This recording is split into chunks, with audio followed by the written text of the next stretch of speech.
So, far away. in watching the film, did you learn anything that you didn't see in the moment? No, it's just, there's a couple things in terms of they did a good job on the fly sweeps. Chase, they got him into good plays off of that. The pressure part of them recognizing and putting him into better plays, that's the part that we knew coming in that they would do it, but the flies coming off of some of the internal stuff was the ones. You watch the film, I beat myself up about 450 times going through it, but there's things that we can do. We're going to see the same type of stuff versus Colorado. So it's a little bit sensitive in terms of the stuff, the adjustments and all that stuff because of Colorado. And we actually play Utah afterwards, so they're going to do the same thing. We know we're going to see it, so we've been working at it to get it ironed out. Is there one thing that's most easily fixable, you think, without giving anything away? There was some assignment bust, and that was the part of, outside of the run game part of it, we made some critical mistakes. And it's I always say this, it's not what happened, it's why did it happen. So just internally, you get in, you talk to the kids, and these guys are great, and you take ownership like I have with them and I will with everybody else, but you want to find out some of the whys. There some day one install stuff that we bust, we cut some guys loose. Those are the things that we have to work on along with the run game. We all understand that, and we came out and had a really good Tuesday practice.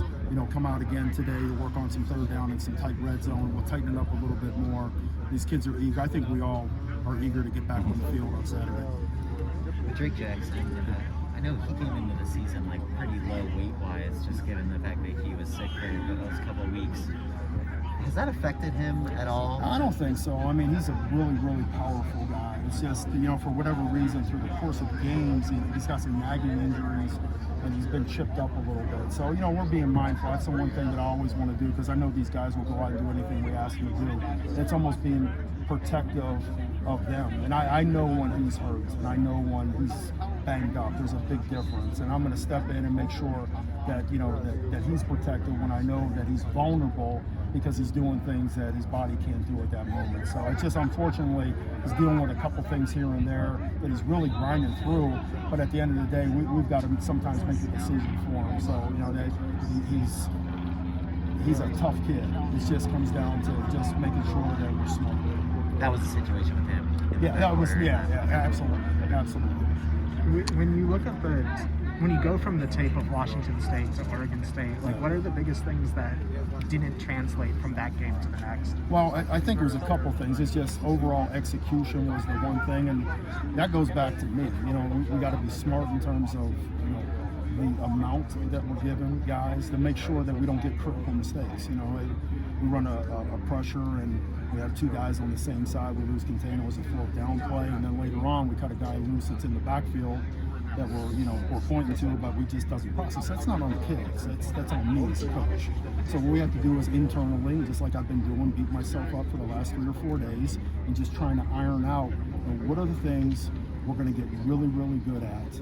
And it's a collection of, okay, if they do this, we know the concept of doing this. If they change a piece of it, this is what we do, and feel great about that piece and bring that along. There's another thing that we want to bring it along. But we're starting to see some of the younger guys that are showing up in ball games, and we just got to be smart with them. So, like I said before, a lot of internal stuff that we're doing right now, not what happened, it's why did it happen, and how can we fix it, and have answers. That's it. Take ownership and have answers. Realistically, how many times do you watch a game like that over? Is it more than normal? Yeah, any game for the most part, but those things just, it's, it is. I'm not telling you anything that you probably wouldn't do if you had a lot of pride with you. So those things nag with you. And like I said beforehand, really anxious to just, get out there and play again. That's not representative of this unit, and we got to get it fixed. Jalen Smith has really maximized his opportunities the last 2 weeks. What's he showing you? Oh, he's been good. He's got really good coverage skills, and he's got great vision. That's a guy that he's got to start. I feel the same way with him and Bullock, and he's starting to get that feel of like they're ready to go. Let's give them more opportunities, and you'll see them this week. What do you want to see from the linebacker group? Well, it's probably everything in general, just rock steady, being stout at the point of attack, and then making some plays in the pass game and the space game. That's the biggest thing. You know, ball gets out in the perimeter, we've got to show up, running the alley. It can't be just a single safety back there. It's got to be a collection of guys. So that's where I really want to see those guys show up, is some of the stuff that runs out to the perimeter of us not just being A-gap backers and being able to fly out in the perimeter and be able to be another number for those guys to get the ball on the ground. We've seen Kailana Makala get some extra opportunities this week. Is that something he does well, and maybe that's a skill set that you want to? Yeah, absolutely. I think that's a guy that continues to get better. He's an athlete. He can run. He's a guy that I think you're going to end up seeing. Good. Thank you. Thanks, Todd.